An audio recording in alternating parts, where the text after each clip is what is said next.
Masjidda imom xatib edim. Bir kuni Isoning Xudo emasligi haqida va'z o'qib eshittirdim. Men Xudo deyilganda faqat Allohnigina nazarda tutar edim. Alloh hech qachon uylanmagan. Shu bois unda o'g'il bo'lishi mumkin emas degan fikrni bot-bot takrorladim va shundan xulosa qilib Isoni Xudo deb bo'lmasligini aytdim. O'tirganlar orasida kimdir mendan Iso o'zi kim bo'lgan deb so'radi. Balki buni so'ragan odam musulmon bo'lgandir. Nima bo'lgan taqdirda ham savol berildi. Iso kim bo'lgan? Men Isoning Xudo emasligi haqida ko'p va'z qilardim. Endi esa menga uning kim bo'lgani haqida savol berildi. Isoning kim bo'lganini yaxshiroq tushunish uchun Qur'on kitobini boshdan oxirigacha o'qib chiqdim. Bilsangiz, Qur'on 114 ta sura, 6666 oyatdan iborat. Uni o'qib, Muhammad payg'ambarning ismi Qur'onda bor yo'g'i 5 marta, Isoning ismi esa 25 marta tilga olinishini ko'rdim. Shuning o'zi meni biroz ikkilantirib qo'ydi. Nima uchun Qur'oni Karim Isoga ko'proq e'tibor qaratadi? Meni hayron qoldirgan yana bir jihat, Qur'onda bironta ayolning ismi tilga olinmagani edi. Hatto Muhammad payg'ambarning onalari ham, xotini ham, qizi ham ismi bilan ko'rsatilmagan. Faqat birgina ayolning ismi tilga olingan bo'lib, bu ham Isoning onasi Maryam edi. Boshqa bironta ayol ismi bilan ko'rsatilmagan.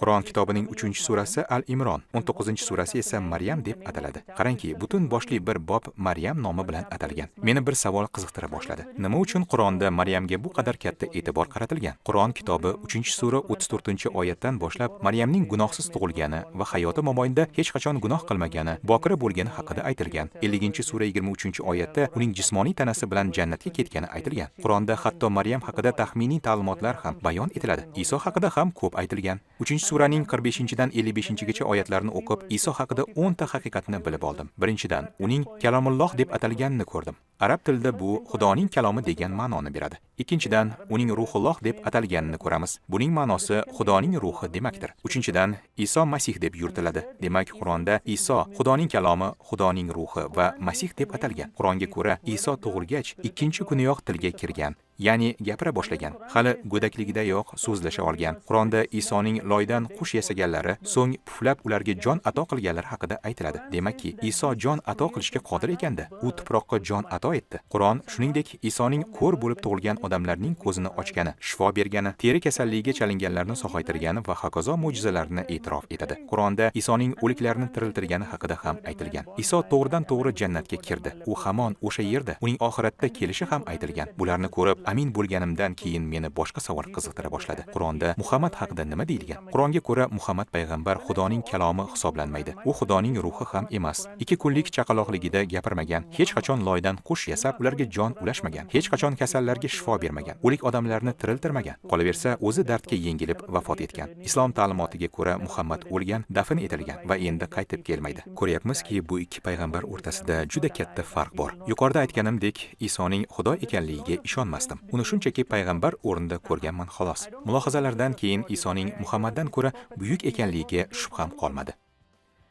Bir kuni Arab kollejida menga 10 yil dars bergan ustozimning oldiga borib, undan Xudo koinotni qanday yaratgani haqida so'radim. Kalomi, ya'ni so'zi orqali yaratgan dedi u. Xo'p, bu holda kalomni yaratuvchi deyish qanchalik to'g'ri yoki kalom shunchalik yaratilgan ijodmi? Mana shu narsani oxirigacha tushunishni istardim. O'sha savolning tagiga yetishim kerak edi. Qayta buni so'radim. Xudoning kalomini yaratuvchi deya olamizmi yoki u shunchaki yaratilgan ijodmi? Qur'on Isoni Xudoning kalomi deb ataydi. Ustozim Xudoning kalomini, so'zini yaratuvchi ekanligini tasdiqlasa, bu Isoning yaratuvchi ekanligini anglatmaydimi? Bu holda barcha musulmonlar Masihga e'tiqod qilishlari kerak. Ustozim Xudoning so'zini shunchaki ijod desa agar, bu bilan o'zini o'zi tuzoqqa ilintirgan bo'ladi. Bilasizmi nega? U hamma narsa kalom orqali yaratilganini ta'kidlagan edi. Agar kalom bor yo'g'i Xudoning ijodi bo'lsa, bu holda Xudo koinotni qanday yaratgan? Endi u kalomni yaratuvchi deya olmas, ijod deb ham ayta olmas edi. Birdan g'azabi qo'zidi. Kalom yaratuvchi ham, ijod ham emas, dedi-da meni turtib, xonasidan haydab yubordi. Achchiqlanib, ko'ziga boshqa ko'rinmasligimni buyurdi.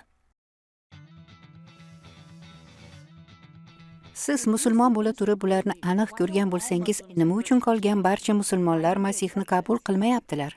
Nima uchun ular buni qabul qilmaydi deysizmi? Ular kalom yaratuvchi emas, ijod ham emas, Xudo ham emasligini isbotlashga harakat qiladilar. Ularning eng katta muammosi kalom Xudoga teng ekanligini tan olmasliklaridir. Ustozim bularni aytganda men kalom yaratuvchi ham, ijod ham emas. Shu bois ham masihiylar kalomni Xudoning o'g'li deb ataydilar dedim. Ustozim, agar Xudoning o'g'li bor bo'lsa, bu holda xotini ham bor ekanda. Xotini bo'lmasa agar, qanday qilib o'g'li bo'lishi mumkin? Xudoning o'g'li bor desang, qani, xotini kimligini aytchi dedi. Men unga Qur'ondan bir nechta nechta oyatlarni ko'rsatdim. Allohning ko'zi bo'lmasa-da ko'rishi, qulog'i bo'lmasa-da eshitishi, tili bo'lmasa-da gapirishi haqida o'rgatgan parchalar edi bu. Bular Qur'onda aytilgan narsa-ku. Shunday bo'lsa, uning xotinsiz ham o'g'li bo'lishi mumkin emasmi dedim. Biz qattiq bahslasha boshladik. Oxirida nima qilganimni aytaymi? Men Qur'onni olib ko'ksimga bosdim va dedim: Alloh, menga to'g'ri yo'lni ko'rsat. Isoning tirik ekanligi, Muhammadning esa aksincha o'lgani ma'lum dedim. Namozdan so'ng Qur'onni ochib o'qidim. Men buni hech kimdan so'ramadim. Faqat Allohning izni,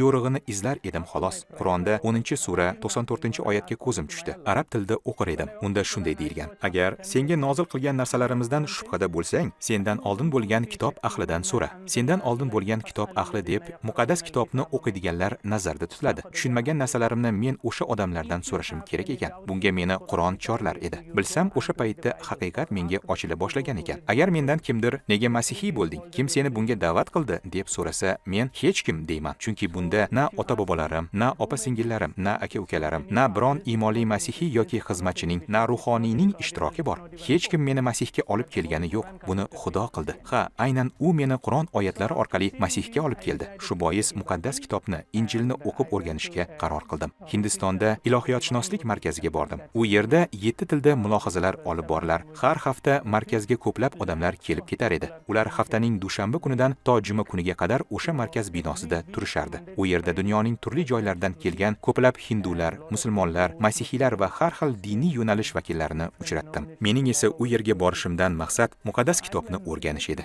Masihiy sifatida bosgan yo'lim o'sha yerda katolik masihiylar bilan munosabat qurish bilan boshlandi.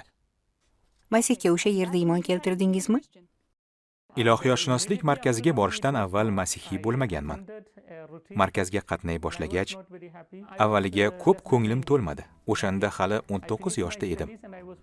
Endigina o'qishni tugatib, masjidda ish boshlamoqchi bo'lib yurgandim. Injilni o'qiy boshlagach, unda yozilgan narsalar menga juda yoqdi. Birinchi kuni katolik ruhoniylardan biri Yuhanno 1-bob 1-oyatni o'qib eshittirdi. Azalda kalom bor edi. Kalom Xudo bilan birga edi. Kalom Xudo edi. Kalom inson qiyofasiga kirdi.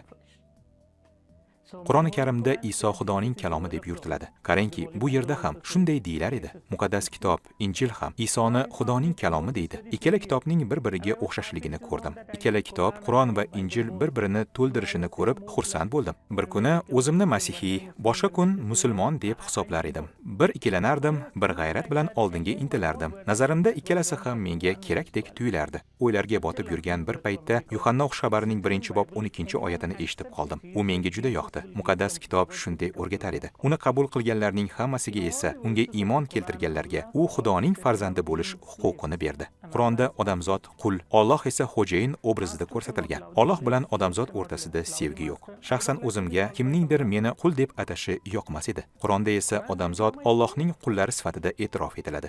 Yuhanno 1:12 da uni qabul qilganlarning hammasiga esa unga iymon keltirganlarga u Xudoning farzandi bo'lish huquqini berdi deyilganini ko'rib, Isoga muhtoj ekanligimni sezdim. Chunki Xudoga qul emas, farzand bo'lishni istardim. Endilikda Xudoni ota deya olaman. Bunga qadar esa uni ota deyish mumkinligini bilmas edim. Iso oramiy tilida qanday ibodat qilishni o'rgatar ekan, bizning osmondagi otamiz degan ibora bilan boshlaydi. U Xudoni ota, Abba deb ataydi. Arab tilida Abbun so'zi bizning dadamiz degan ma'noni beradi. O'sha paytda buning men uchun qanchayin ahamiyatli bo'lganini so'z bilan ifoda eta olmayman. Xudoni, koinotni yaratgan o'sha zotni ota deb atash, buni his etish, bu haqda o'ylash qanchalik yoqimli bo'lganini hozir ifoda eta olmayman. Buni tasvirlashga tilim ojiz. So'z bilan yetkazib bo'lmaydigan kechinma. Odam qachonki his qilsagina tushunadi. Xudoni ota deb atash menga juda yoqdi va shundan keyin Isoni qabul qilishga qaror qildim. Demak, siz masihiy bo'lishga qaror qildingiz, shundaymi? Ha. Oilangizga bu haqida aytdingizmi?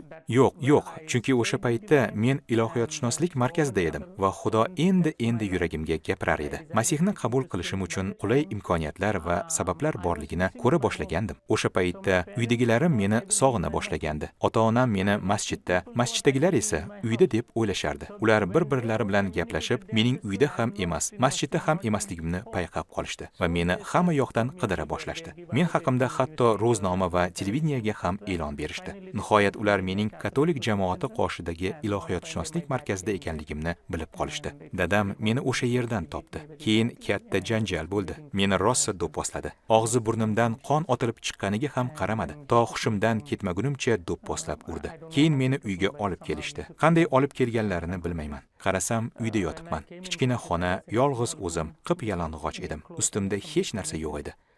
Qo'l-oyoqlarimga zanjir tortilgan. Hatto gapira olmasdim ham. Chunki og'zi burnimga va ko'zlarimga yarim dori sepishgan edi. Qiynalib azob tortishim uchun tanamning qayerda yara bo'lsa, o'sha joyiga yarim dori sepishgan edi. Qur'onda iymonsizlarga qarshi tajovuz qilish haqida 18 martadan ko'proq aytilgan. Shu sababdan bo'lsa kerak, yaqinlarim meni juda yomon ahvolga solishdi. Bundan tashqari, Qur'onda shunday oyatlar borki, islomni tark etgan musulmonlarni o'ldirish kerakligini uqtiradi. Dadam Qur'on qonuni talabiga ko'ra meni jazosiz qoldirmasligi kerak edi. Bir necha kun menga ovqat ham, suv ham berishmadi. Tinka-madorim qurib, juda holsizlanib qoldim. Lablarim yorilib ketdi. Tomog'imni biroz ho'llab olish uchun qonimni yalashga harakat qildim. Keyin yotgan joyimda ukam kelib yuzimga siyib ketdi. Uydagilarim, bular senga Masihga ishonganing uchun jazo deyishdi. Bir necha kun oziq-ovqatsiz yotganim uchun oshqozonim qattiq og'rib, tanam holsizlana boshladi. Juda qiynaldim. Ochlikdan suyaklarim ko'rina boshladi. Oxir-oqibat hushimni yo'qota boshladim. Ochlikdan, suvsizlikdan fikrlarim chalkasha boshladi. Men deyarli tirik murdaday bo'lib qolgandim. Qancha kun shunday yotganimni bilmayman. O'sha xonada 20 kundan ko'proq turgan bo'lsam kerak. Bir kuni xonamga dadam kirib keldi. Hushsiz yotganimda zanjirlarni yechibdi. U qo'llarini tomog'imga qo'yib meni bo'g'a boshladi. Bu bilan mening tirik yoki o'likligimni aniqlamoqchi bo'ldi. U meni bo'g'a boshlaganda nafas ola olmay qoldim. Ko'zimni ochib qarasam, qarshimda dadam turibdi. Qo'lida katta pichoq. Senga yana bir imkon beraman. Oxirgi imkon, dedi dadam. Allohni desang yashaysan, Isoni desang, hozir seni o'ldiraman. Tug'ilmasimdan avval onam qornida bo'lganimda ko'pchilik mening nobud bo'lishimni taxmin qilgan.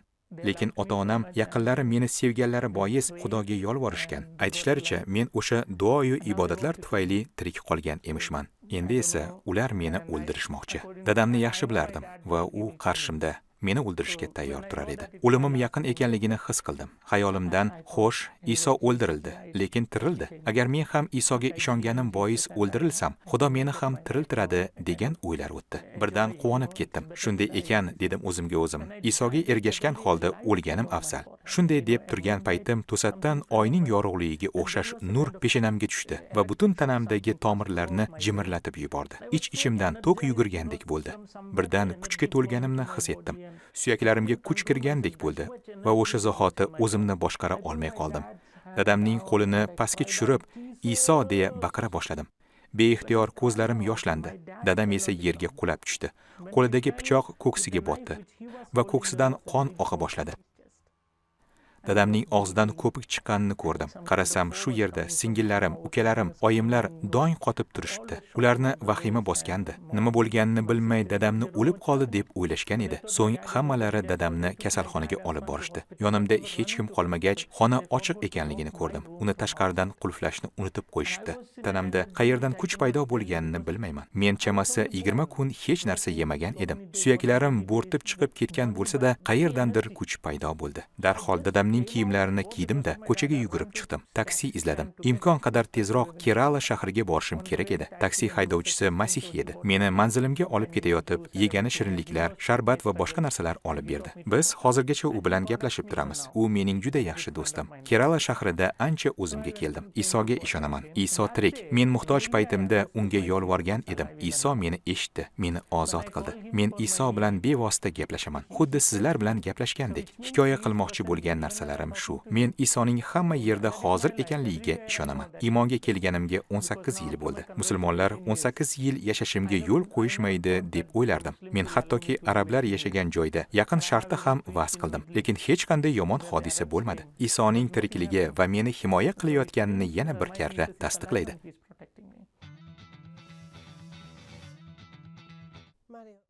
Mario, hayotingiz xavf ostidami? Sizni hali ham o'ldirishmoqchimi? Ota-onam nima qilganini bilishni istaysizmi? Ular mening haykalimni yasattirib, tobutga solishdi va dafn etishdi. Bu ularning meni oq qilganlari, butunlay oiladan chiqarib yuborganlarini anglatar edi. Qabr ustiga mening tug'ilgan va o'lgan kunimni ham yozishdi. O'lgan vaqtimni ko'rsatadigan sana o'rnida Masihga iymon keltirgan kunimni yozishdi. O'sha kuni men ular uchun o'lgan edim. Menga atab dafn marosimi o'tkazilganining boisi ham shu edi. O'zim tug'ilib o'sgan shaharda menga qabr qazildi. Masihiy do'stlarimdan biri o'sha yerdan o'tayotib, qabrimni ko'ribdi va rasmga olib menga yubordi. Tirik bo'lsam-da, qabrim borligini o'shanda bildim. O'sha vaqtdan beri ilgari jonimdan ortiq ko'rgan singillarim bilan ham, onam bilan ham aloqa qilmayman. Men ularni juda ham yaxshi ko'raman. Insoniy nazar bilan qaraydigan bo'lsak, ular uchun hech qanday umid yo'q. Lekin Xudo ularni bir ondayoq o'zgartirishga qodir. Ular uchun doimo ibodat qilaman. Ular Masihni qabul qilishmagan. Lekin men har doim Isodan ularni jannatga olib kirishini so'rayman. Oilam ham men singari qutqarilishi uchun har doim ibodat qilaman. Siz o'limdan qo'rqmaysizmi?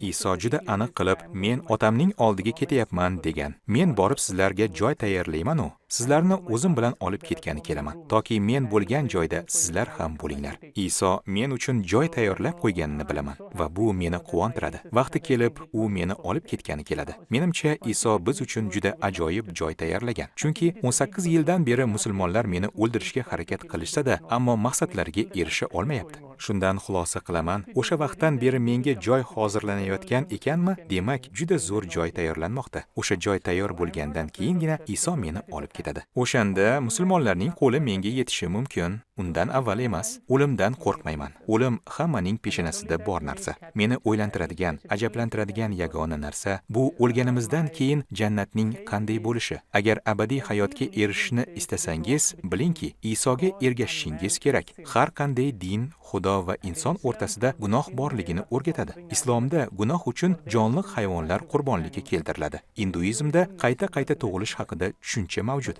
Faqat masihiylar ta'limotidagina Xudoning o'zi odamni qurbonlik evaziga gunohdan forig' qiladi, poklaydi. Iso unga ergashganlarning barcha ayblari va gunohlarini o'z bo'yniga olib, xochda jon fido qildi. Shu boisgina, ya'ni pok bo'lganim uchun otamiz Xudo meni jannatga loyiq deb biladi. Iso mening najotkorim. U komil inson. Men inson bo'lganim uchun najotkorim ham dunyoga inson bo'lib kelishi kerak edi. Shu vaqtning o'zida Iso Xudodir. Men abadiy hayotga muhtojman va o'sha hayotni menga faqat Xudo bera oladi. Buni aytish juda oson, ammo gunohning evazi o'lim ekanligini ham bilishimiz lozim. Zulmat qochsin desangiz, nur, yorug'lik kelmog'i darkor. Xuddi shu tarzda o'limdan xalos bo'lish uchun ham samodan berilajak hayotga ega bo'lishingiz lozim. Bu qanaqa hayot? Kimning hayoti? Eski ahd davrida gunoh uchun hayvonlarni qurbon qilishgan. Chunki jon evaziga jon talab etilar va hayvonning joni uning qonida deb tushunilar edi. Musulmonlar o'sha eski qonunga hozir ham amal qilishadi. Men esa o'limdan qutulish uchun abadiy hayotga ega bo'lishim kerak. Abadiy hayotni menga kim beradi? Faqat Xudo beradi. Bunga birgina yo'l Iso Masihning xoshdagi azoblari va o'limi orqaligina erishiladi.